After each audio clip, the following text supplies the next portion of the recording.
My first day as a sixth grade substitute teacher, I walked into class and saw every student wearing sunglasses. When I asked why, they said, "You'll see at 2:15, everyone shouted in unison. I looked around confused and set my bag on the desk. 28 12-year-olds staring at me through dark lenses like a miniature Secret Service. The lesson plan Ms. Stevens had left said nothing about this.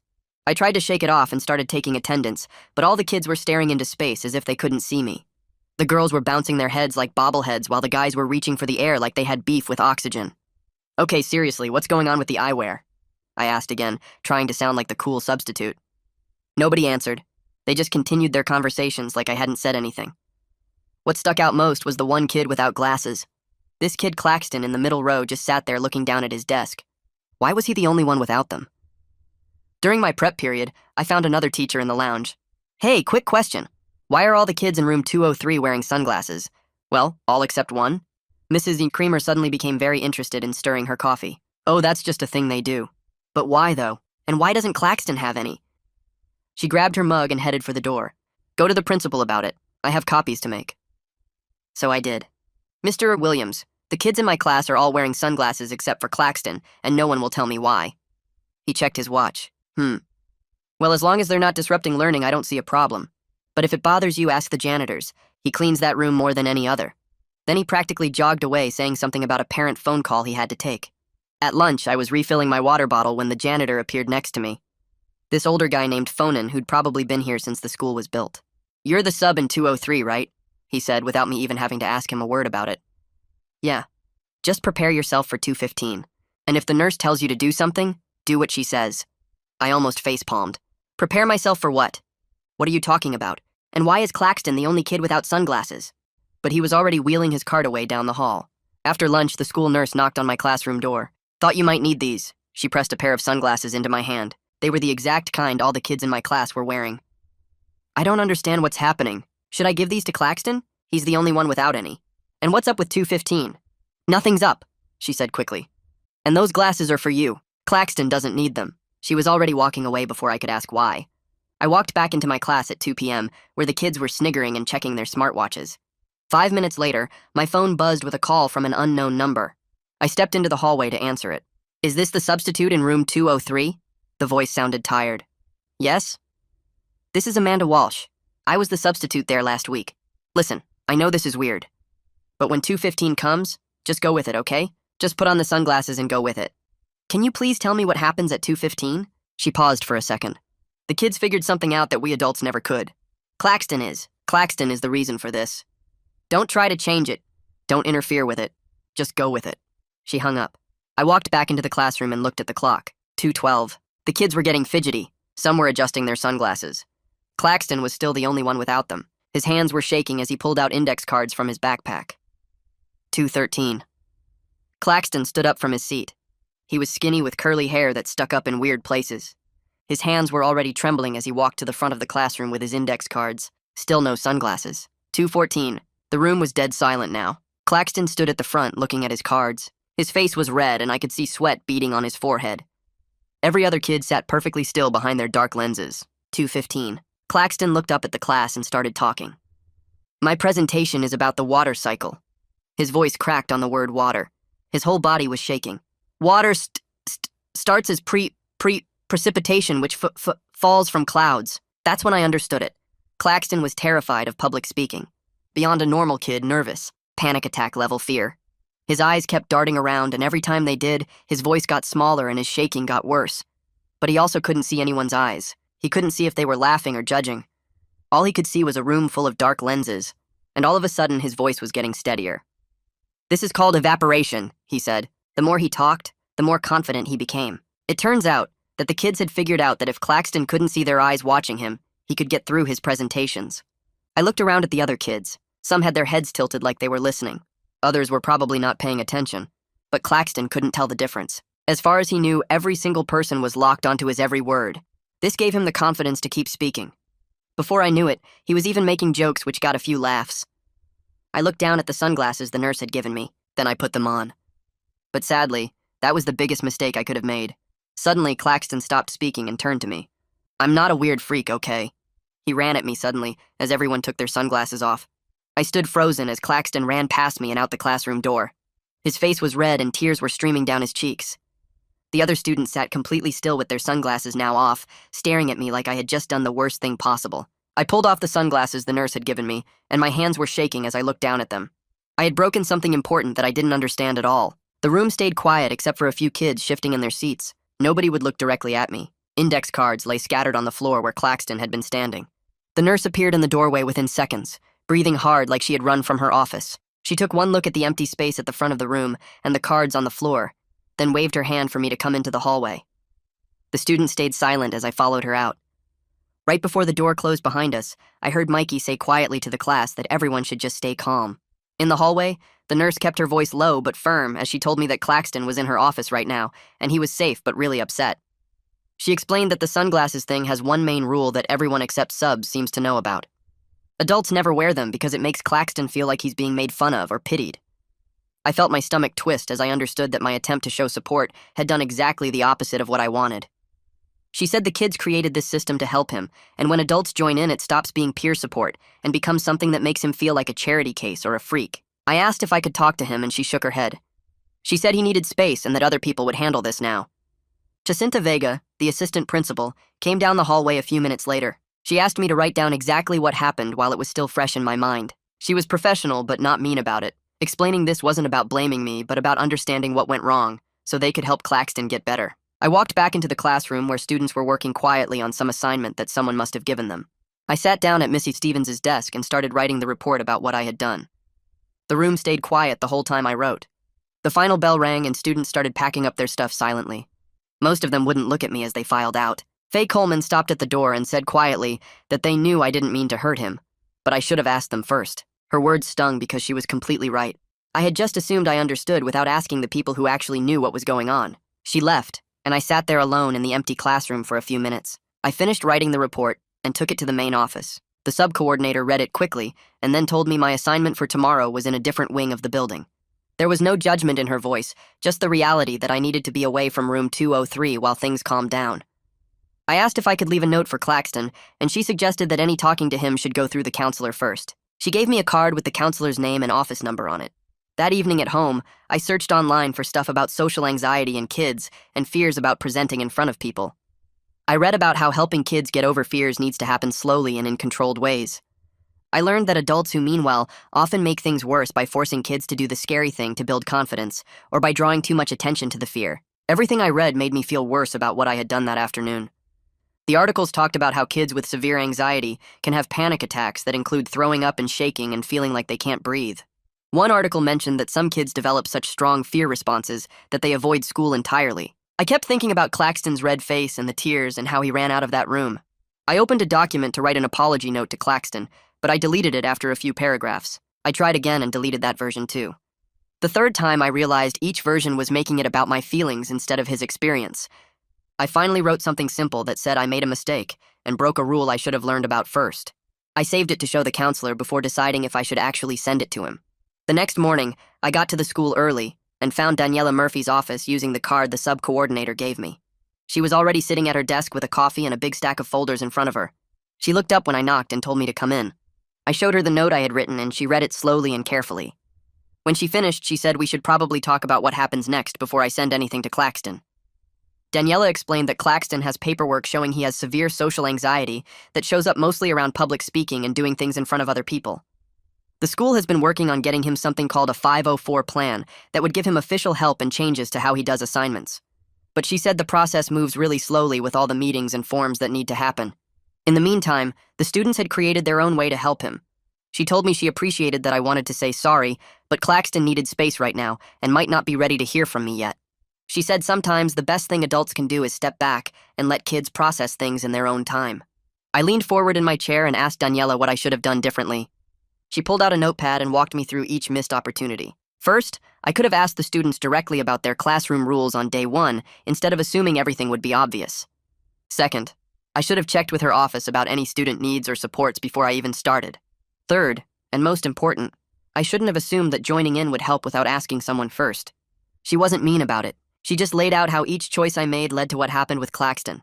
I wrote down everything she said because I didn't want to forget any of it. Daniela looked at her calendar and mentioned she had a meeting scheduled with Yvonne Tate that afternoon. That was Claxton's mom.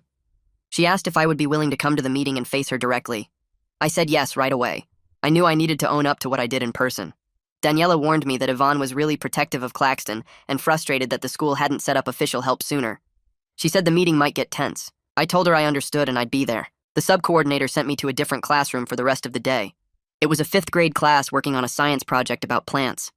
I found myself watching the kids way more carefully than I normally would. I kept noticing little things, like how 2 kids always worked together and got upset if someone tried to split them up, or how one girl needed to sit near the window. During a group activity, I walked around and asked each group what was working best for them, instead of telling them how to do it. One kid looked really surprised that I was asking. He said most subs just tell them what to do without checking first. That made me realize how rarely teachers probably ask kids what they actually need. At lunch, I sat in the staff lounge with my sandwich. Creamer walked in to get coffee and froze when she saw me. I could tell she wanted to leave, but she poured her coffee and sat down at the other end of the table. We didn't talk for a few minutes. Then she said she was sorry for brushing me off that first day when I asked about the sunglasses. She explained that teachers had been told not to discuss Claxton's situation with subs because of privacy rules. I told her I got why there were privacy rules, but I wished someone had at least warned me to be careful. She nodded and said the school was really bad at giving subs any useful information. Then she left to get back to her classroom. The afternoon went by slowly. I kept checking the clock and thinking about the meeting with Yvonne. Around 2:30, Fonan came by to empty the trash cans. He took his time wiping down the desks even though they were already clean. Then he said quietly that the kids in room 203 were good kids. He said they figured out how to help their friend when all the adults were stuck in meetings and paperwork. He added that sometimes the best thing grown-ups can do is protect what already works instead of trying to fix it. Then he pushed his cart out into the hallway. I thought about that for the rest of the afternoon. The meeting was scheduled for 3:30 in a small conference room near the main office. I got there a few minutes early, and Daniela was already setting up papers on the table. Yvonne arrived right at 3:30. She was wearing scrubs and looked exhausted like she came straight from a nursing shift. She shook my hand, but her face was guarded. I could see anger in her eyes when she looked at me. We all sat down, and Daniela started by going over what happened in room 203. She was only a few sentences in when Yvonne interrupted. She said Claxton had been in therapy for 2 years. She explained that public speaking triggered panic attacks so bad that he had thrown up in class before. The sunglasses thing was the first solution that actually worked. Now she was terrified he would go back to how he was before. Her voice got tight when she talked about how scared Claxton had been yesterday. I waited until she finished, and then I apologized directly to her. I kept it short and focused on what I did wrong. I explained that I put on the sunglasses thinking it would help him, but I didn't know there was a rule about adults not wearing them. Yvonne's expression got a little softer. She said she believed I meant well, but good intentions didn't erase the harm when her son was the one suffering from it. Daniela steered us toward talking about solutions. She said the incident had actually sped up the 504 process because it showed in writing how severe Claxton's needs were. She suggested that if I came back to room 203 as a sub, there should be clear written rules about the sunglasses and other options for presentations. Yvonne asked what promise she had that I wouldn't mess things up again. I told Yvonne honestly that I couldn't promise I wouldn't make mistakes. But I could promise to ask questions first and follow the advice of people who knew Claxton better than I did. I mentioned the stuff I'd been reading about social anxiety. I said I understood now why the student solution worked so well. It gave Claxton control and let him keep his dignity. Yvonne stared at my face for a long time before she nodded slowly. Daniela shifted in her seat and pulled out a folder with printed pages. She spread them across the table and started going through different options for Claxton if he wanted to try presenting again. The first option was recording himself privately with just Daniela in the room and then showing the video to the class. The second was presenting only to Daniela as proof he could do it without needing the whole class there. The third was going back to the classroom setup with students wearing sunglasses, but making it clear that no adults would participate in the ritual. Daniela explained that the goal was giving Claxton choices instead of forcing one specific method on him. She said exposure therapy only works when the person has some control over how it happens. Yvonne listened carefully and took notes on her phone. She asked questions about each option and how they would fit with what Claxton's therapist was already doing. Daniela promised to coordinate everything with the therapist before moving forward. Yvonne agreed to talk through all the choices with Claxton at home and see which one felt manageable to him. She stressed that she didn't want to push him into anything before he was ready. Daniela nodded and said they would follow Claxton's pace completely. I sat there mostly quiet, knowing this wasn't my conversation to lead. Yvonne glanced at me a few times like she was checking whether I understood how serious this was. Before we wrapped up, Yvonne set her phone down and looked directly at me. She said Claxton came home yesterday and cried for over an hour. He kept saying that everyone at the school probably thought he was broken or crazy now. Yvonne's voice got tight when she described trying to comfort him while he sobbed into his pillow. She explained that the sunglasses thing worked so well because it felt like his classmates were supporting him as a friend, not treating him like a project. When I put on the glasses, it changed everything. Suddenly, it felt like a teacher-led activity instead of something the kids did for each other. Claxton told his mom it made him feel like a charity case, like everyone was just pretending to help him because an adult told them to.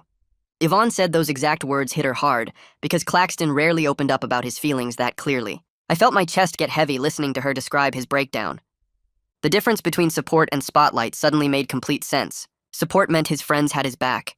Spotlight meant adults were shining a light on his struggle and making it everyone's focus. I had turned their private system into a public accommodation without meaning to. Yvonne finished talking and gathered her things. She shook both our hands again before leaving, and this time her expression was less guarded. Still worried, but maybe a little less angry at me specifically. That evening I was sitting on my couch trying to watch TV, but mostly just replaying the meeting in my head. My phone buzzed with a text from a number I didn't recognize. The message said it was Mikey from room 203 and asked if we could talk tomorrow before school. I typed back yes immediately and asked where he wanted to meet. He suggested the bench outside the main entrance at 7:30 in the morning. I confirmed and set an alarm on my phone. The rest of the evening I couldn't stop wondering what Mikey wanted to tell me. Part of me hoped he would help me understand what I still didn't know about the whole situation. Another part worried he was angry like Claxton had been. I spent an hour reading more articles about anxiety in kids and how peer support systems work. Everything I read emphasized that student-created solutions often work better than adult-imposed ones because kids understand each other's social dynamics in ways adults miss. I finally went to bed around 11, but lay awake thinking about what Mikey might say. I got to the school at 7:15 the next morning and found Mikey already sitting on the bench with his backpack next to him. He looked up when I walked over and gestured for me to sit down. Mikey was one of those kids who seemed comfortable in his own skin, the type who could talk to anyone without getting nervous. He didn't waste time with small talk. He launched right into explaining that the sunglasses ritual worked because it belonged to the students, not because any adults approved it or joined in. When I put on the glasses during Claxton's presentation, the whole thing stopped being a peer support system. It became a teacher-led activity instead. Mikey said that shift changed everything for Claxton because suddenly it felt like the adults were taking over something the kids had figured out themselves. I listened without interrupting and Mikey kept going. He told me they had tried talking to teachers about Claxton's anxiety before. Every solution adults came up with involved either forcing Claxton to present anyway because it would build confidence, or excusing him completely from presentations, which made him feel worse about himself. The students figured out the sunglasses compromise on their own after watching Claxton struggle through multiple presentations where he could barely breathe. The dark lenses gave him just enough distance from everyone's eyes to function without making him feel singled out as different from everyone else. Mikey explained that Claxton hated feeling like the broken kid who needed special treatment. The sunglasses thing worked because everyone participated, so it didn't spotlight him specifically. I asked Mikey what I should do now to fix things. He got quiet for a moment and stared at the empty parking lot. Then he said the best thing was probably to just stay out of it unless Claxton specifically asked for help. If I ended up subbing in room 203 again, I should treat the presentations like any other classroom activity. Monitor for safety, but don't participate or make a big deal about whatever accommodations students were using. Mikey stressed that the ritual worked best when adults acted like it was completely normal, instead of something special or unusual. I nodded and told him that made sense. Mikey added that some students were worried Claxton might not come back to class at all now. Others worried the school would ban the sunglasses now that adults were paying so much attention to them. I promised I would speak up for keeping the ritual if anyone questioned whether it should be allowed. Mikey's shoulders relaxed a little when I said that. He mentioned that Claxton was one of the smartest kids in their class and deserved the chance to show what he knew without having a panic attack every time. Then he grabbed his backpack and headed inside because the first bell was about to ring. In my assigned classroom that morning, I kept thinking about what Mikey had told me. During the language arts block, one of the students seemed really anxious about reading her paragraph aloud. Her hands were shaking when I called on her. Instead of just waiting for her to read, I quietly walked over and offered her the option to pass or read to me privately during lunch. The student looked surprised but relieved. She thought for a second and then said she would try reading to the class. She got through it successfully and looked grateful that I had given her a choice instead of just forcing her to perform. I realized how much power there was in simply offering options rather than deciding for students what they should do. The rest of the morning went smoothly, and I made sure to ask students their preferences on several small things instead of just telling them what to do. During my planning period, I opened my laptop and started a new document. I titled it, Questions to Ask on Day 1, and began listing everything I wished I had known before walking into room 203. The first item was asking students directly about classroom norms and routines. The second was checking with the counselor about any accommodations or special situations. The third was finding out if students had created any of their own solutions to problems that I should know about and respect. I added a note about not assuming that adult participation in student systems was helpful without confirming first. I kept the whole thing to one page so it would be quick to reference. I saved it to my phone and decided to use this checklist for every single substitute assignment going forward. Mid-morning, my email pinged with a message from Daniela. The subject line said, "Update on Claxton." I opened it immediately. Daniela wrote that Claxton was back at the school, but spending the day in alternative locations with modified assignments. She was working with him on a plan for slowly returning to room 203 when he felt ready. The email asked if I was comfortable being the substitute there again once Claxton was back in class. She stressed that it would only happen if Claxton felt okay about it. I read the email twice and then typed a response. I said I was willing to help if it would make things easier, but only if Claxton genuinely felt comfortable with me being there. I added that I would follow whatever guidelines Daniela and Claxton's team set up. I hit send and closed my laptop, hoping that my willingness to return might show Claxton that I understood I had messed up and wanted to do better. The next day at lunch, I spotted the nurse refilling her coffee in the hallway near the staff lounge. I pulled the sunglasses from my bag and walked over to her. She took them without saying anything and slipped them into her pocket. Then she looked at me and said, Claxton was tough, and that one bad day didn't undo all the progress he'd made over the past year. She added that sometimes mistakes actually push things forward, because this incident finally got the administration to move on that 504 plan they'd been sitting on for months. I thanked her and she headed back to her office. I stood there for a minute thinking about how a disaster for Claxton might actually lead to him getting real support. That afternoon, my phone buzzed during my planning period. Amanda Walsh again. I answered and she asked how I was holding up after everything that happened. I admitted I felt awful, but was trying to learn from the whole mess. Amanda said she almost made the exact same mistake on her first day in room 203, but Mikey stopped her right before she put the sunglasses on. She explained that the hardest part of being a substitute is walking into these situations completely blind and having to figure out complicated student dynamics with zero background information. We talked for almost 20 minutes about how schools set up substitutes to fail by not sharing critical information about accommodations or classroom cultures. I agreed to draft something once things calmed down a bit. She said she'd do the same and maybe we could compare notes. The next morning, I got assigned to a 4th grade classroom in a different wing. Before the students arrived, I pulled out the checklist I'd created and reviewed it. When the kids came in, I introduced myself and then asked if there were any classroom routines or special rules I should know about. Several students looked surprised that I was asking, but a few hands went up. One girl mentioned that their teacher always gave 5-minute warnings before transitions. Another boy said they had a system where anyone could take a break in the reading corner if they felt overwhelmed. I wrote everything down and made sure to follow their routines throughout the day. The 5-minute warnings actually made the transitions way smoother than usual. During lunch, I checked my email and found a message from Daniela with the subject line about Claxton. I opened it immediately. She wrote that Claxton and his therapist had worked out a plan to try a modified presentation next week. He would record his presentation in a private room with just Daniela there, and then the video would be shown to the class. This took away the live performance pressure while still meeting the assignment requirements. Daniela also mentioned that Yvonne had signed all the consent forms to start the formal 504 evaluation process. I felt relieved reading this. I hit reply and asked Daniela if there was anything specific I should or shouldn't do if I ended up substituting in room 203 when Claxton came back. She responded within an hour with clear instructions. Treat him exactly like any other student. Don't bring up the incident. Don't make a big deal about whatever accommodations he's using. The whole goal was to make alternative presentation methods feel normal, instead of like special treatment. That evening after dinner, I opened my laptop and started researching 504 plans and anxiety disorder accommodations. I spent 2 hours reading about presentation alternatives, extended time for tests, permission to take breaks, and other supports that could help anxious students without lowering the actual academic standards. I kept thinking about how much I wished I'd known all this before I ever walked into room 203. The following Monday, the sub-coordinator called and asked if I'd be willing to cover room 203 again. Mrs. Stevens was still out and they needed someone who knew the class. I said yes.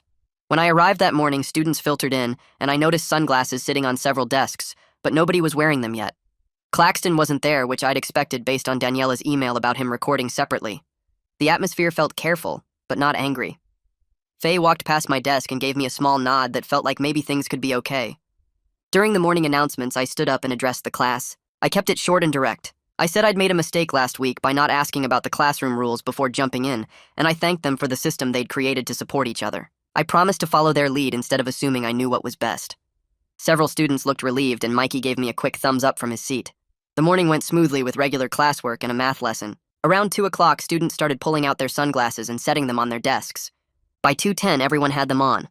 I stayed seated at the teacher's desk, making it obvious I wasn't participating. The first student walked to the front to present on the solar system. I took notes on her presentation and asked a couple questions about Jupiter's moons, just like I would in any normal class. The sunglasses stayed on the whole time and the presentation went perfectly.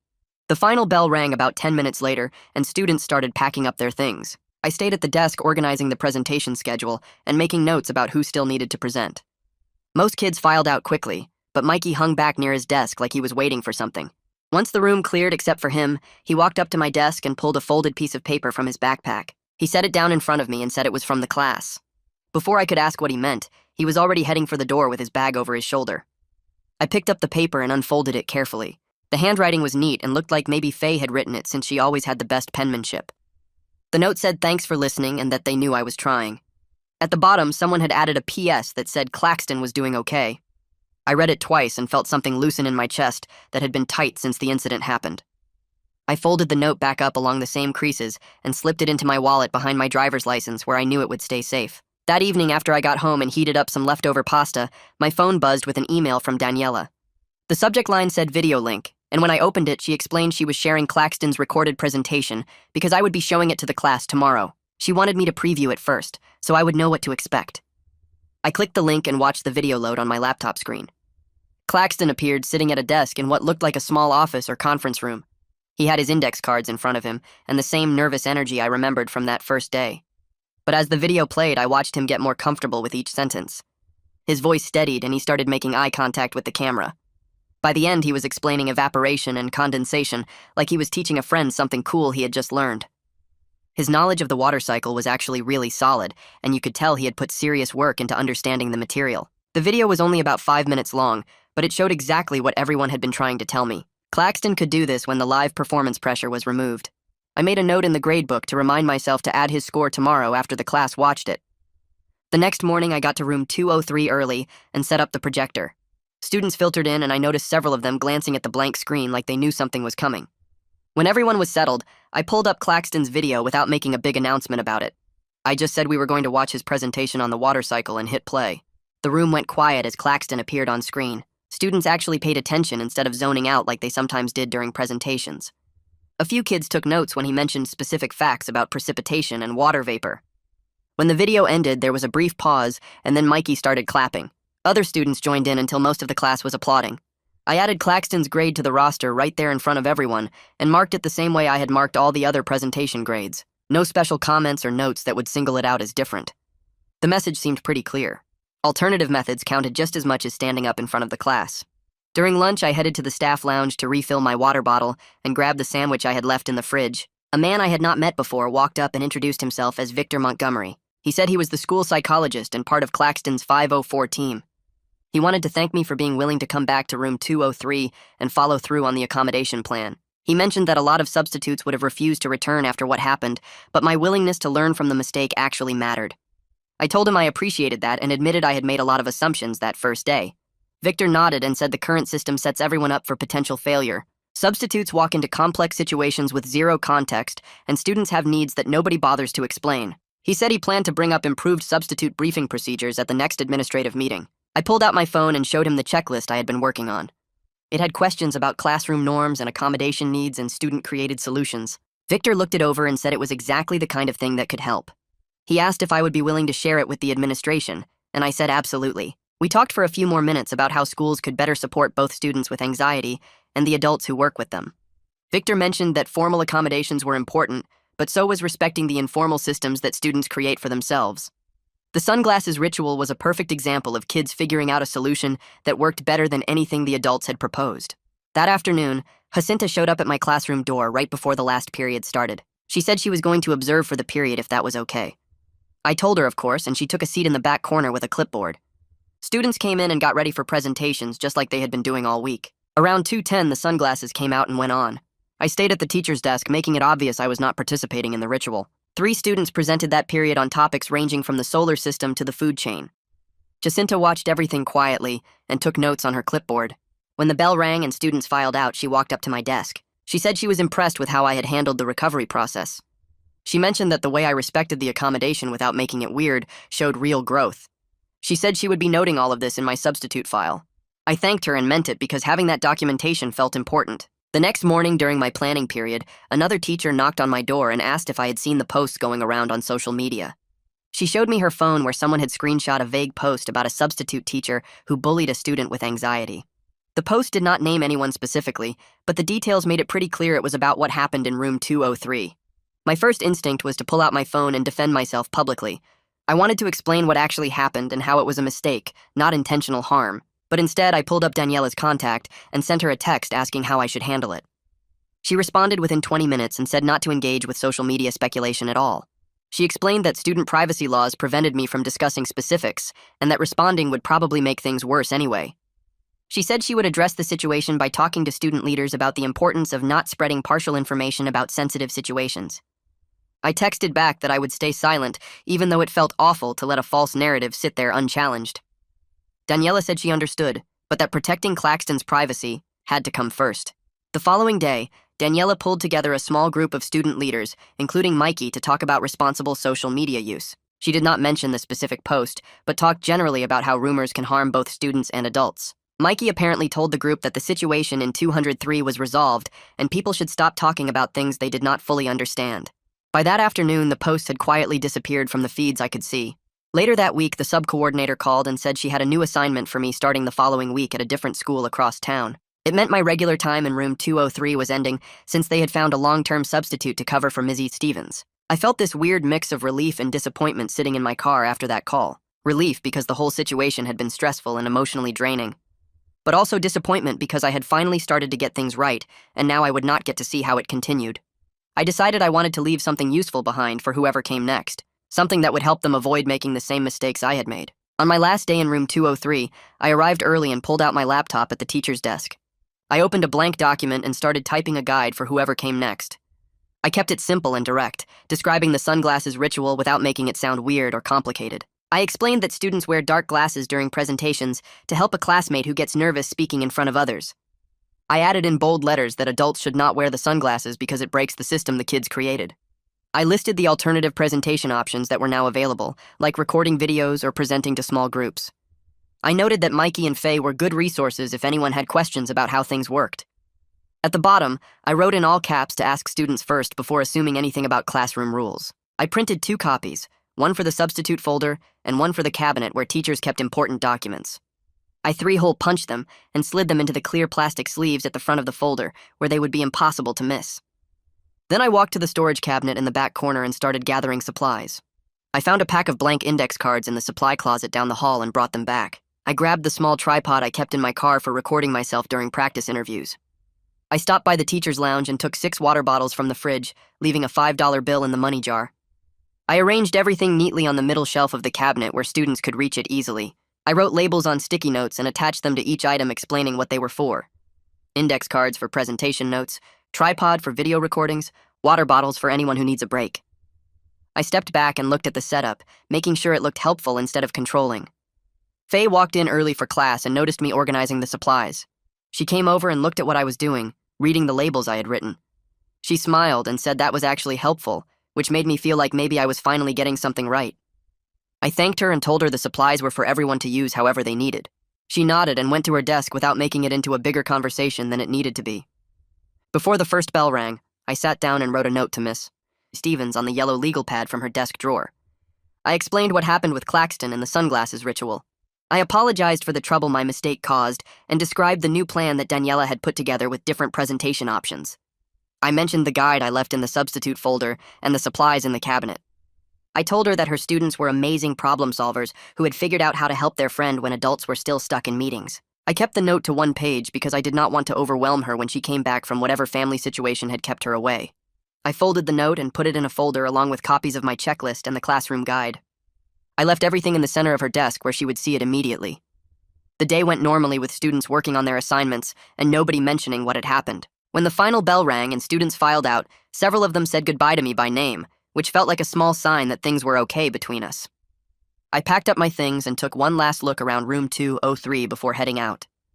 That evening, I was making dinner when my phone buzzed with an email notification. I wiped my hands on a towel and opened it to see a message from Yvonne Tate. The subject line just said, "Thank you." The message itself was short and to the point. Daniela had told her that I had been respectful of Claxton's space and supportive of the new plan with different presentation options. She thanked me for being willing to learn instead of just defending myself. She said Claxton was doing better and his 5:04 meeting was scheduled for next month. I read the email 3 times, feeling relieved that she was willing to acknowledge that I had tried to make things right. I hit reply and kept my response just as brief as hers had been. I thanked her for the update and said again that I was sorry for what happened. I told her that Claxton's classmates were amazing advocates and that I had learned more from them than from any training session I had ever sat through. I said I hoped the 504 meeting went well and that Claxton got all the support he needed. I meant every word of it. I sent the email and went back to cooking, feeling like maybe I had closed that chapter as well as I could have. The following week, I started a new assignment at a different school across town. On the first morning, I pulled out my checklist before the students even arrived. I read through the questions I had written and made sure I was ready to actually ask them, instead of just assuming I knew how things worked. When students came in, I introduced myself and then asked them directly about classroom rules and routines I should know about. A few students looked surprised that I was asking, but they started sharing information about how their teacher ran things. I asked if anyone had accommodations or special needs I should be aware of, making it clear I was there to support whatever systems already worked. One student mentioned that their teacher always gave warnings 5 minutes before switching activities. I thanked him and made a note to do the same. I checked in with the counselor during my prep period and asked if there were any students I should know about in terms of anxiety or other needs. She appreciated that I asked and gave me some general guidance without breaking privacy rules. The whole week went smoothly because I had started with questions instead of assumptions. On Friday afternoon, I realized how much easier everything was when you took the time to learn first. The next week, I drove to the district office to pick up my paycheck. I was walking across the parking lot when I saw Fonan loading cleaning supplies into his truck. He waved me over and we stood in the sun talking for a few minutes. He said room 203 was back to normal and that Claxton had done a presentation to a small group the previous week using the sunglasses system. Fonan told me the other kids were really proud of their friend for not giving up after what happened. He said it took guts to keep trying when something scary had happened. I asked if Claxton seemed okay, and Fonan said the kid was doing better, taking it one step at a time. We talked for a few more minutes about nothing important before he said he had to get going. I thanked him for all the warnings he had tried to give me that first week, even though I had not understood them at the time. 2 days later, Amanda called while I was grading papers at home. She asked how things were going, and I told her about the checklist and classroom guide I had made. She got excited and asked if she could use the same tools for her assignments. I told her I would email everything to her right away. We started talking about how many substitute teachers probably walked into complicated situations without any preparation or support. Amanda suggested we start a group where subs could share strategies and warn each other about tricky classroom dynamics. I loved the idea and said we should reach out to other substitutes we knew. She said she would start making a list of people to contact. We talked for almost an hour about different scenarios we had faced and how we had handled them. By the end of the call, we had sketched out a basic plan for monthly meetings where substitutes could swap stories and advice. 3 weeks after the whole incident with Claxton, I got an email from Daniela with the subject line saying good news. I opened it immediately and read that Claxton's 504 plan had been approved by the school district. The plan included multiple ways to do presentations, extra time for assignments, and access to the counselor's office whenever he needed a safe space. The plan also officially recognized the sunglasses ritual as a real accommodation that teachers and staff had to respect and protect. Nobody could ban it or mess with it anymore because it was now part of his formal support plan. I felt genuinely happy reading about all the options Claxton would have going forward. Daniela's email continued with more details about how the process had worked. She thanked me for being part of what led to this outcome. She said that while the incident had been really hard for everyone, it created the paperwork and urgency that the school system needed to finally push the 504 plan through all the approval steps. She explained that sometimes it takes something going wrong to make the adults pay attention and do what they should have done months earlier. She told me that Claxton was slowly getting more comfortable with presentations and had recently volunteered to present to half the class instead of just a small group. She said that was huge progress for him and showed how much the formal support plan was helping. I wrote back right away to tell Daniela how happy I was about Claxton's progress and the protection for the sunglasses ritual. I asked if it would be okay to send congratulations to Claxton, and she said she would mention it during their next meeting. She added that the school was now working on better ways to brief substitute teachers based on recommendations from several staff members who had seen what happened. I closed my laptop feeling like something good had come out of my mistake, even though I wished I had never made it in the first place. I wrote back to Daniela right away, telling her how happy I felt about Claxton getting the support he needed and how good it was that the sunglasses ritual now had official protection. I asked if it would be okay to send congratulations to Claxton, or if that would make things weird. Her response came back within an hour saying she would mention it during their next check-in meeting, but that direct contact from me probably wasn't the best idea yet. She added that the school was working on new procedures for briefing substitute teachers, using recommendations from several staff members who saw what happened in my situation. Reading that made me feel like at least my mistake had pushed the school to fix a bigger problem with how they prepared subs for complex classroom situations. A month passed before I got another call about room 203. The sub-coordinator called my cell phone on a Tuesday morning, asking if I could cover for Mrs. Stevens, who had a family emergency. She specifically said she was requesting me because I already knew the classroom culture and the students. I agreed and drove to the school, wondering how it would feel to be back in that room. When I arrived and opened the substitute folder on the desk, I found the classroom guide I had created still sitting there. Mrs. Stevens had added notes in blue ink throughout the document, including details about other students who preferred certain presentation methods and which kids worked well together for group projects. Seeing my guide expanded and improved like that felt good, like I had left something useful behind. The day went exactly how it should go. Students came in and settled into their routines without needing much direction from me. During presentation time, I watched as different kids used different methods based on what worked for them. 3 students did traditional stand-up presentations to the whole class. 2 kids presented together as partners. 1 student showed a video she had made at home. The sunglasses ritual happened for the students who wanted it, with kids putting on their dark lenses when certain presenters stood up front. Claxton presented in the back corner to a small group of 4 students who had pulled their desks into a circle. I stayed at the teacher's desk, supervising the whole room, but not interfering with any of it. When Claxton finished his presentation about the Revolutionary War, Mikey reached over and gave him a quiet high five. Nobody made a big deal about it. The system just worked. At the end of the day, I started packing up my bag and collecting the materials I had used. Claxton walked up to my desk slowly, not making eye contact but clearly wanting to say something. He stood there for a second before speaking quietly.